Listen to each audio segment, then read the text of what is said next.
నమస్కారం. సుప్రభాత ఘంటారావానికి స్వాగతం. ముందుగా ప్రధానాంశాలు. ఎవరి ఒత్తిడితోనూ ఆపరేషన్ సింధూర్ను ఆపలేదన్న ప్రధాని. 100% లక్ష్యాలను సాధించామని లోక్సభలో స్పష్టీకరణ.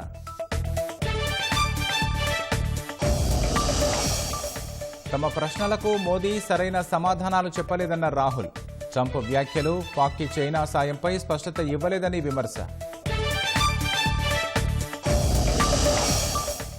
హైదరాబాద్ను కాలుష్యరహితంగా మార్చడమే లక్ష్యమన్న సీఎం.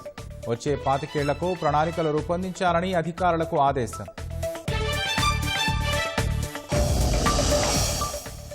బనకచెర్లను ఎట్టి పరిస్థితుల్లో నిలువరించాల్సిందేనన్న కేసీఆర్. రైతుల కోసం పోరాటాలను ఉధృతం చేయాలని నేతలకు ఆదేశం. డిఎస్సి 2003 ఉపాధ్యాయులకు భారీ ఊరట. వారికి పాత పెన్షన్ అమలు చేయాలని హైకోర్టు ఆదేశం.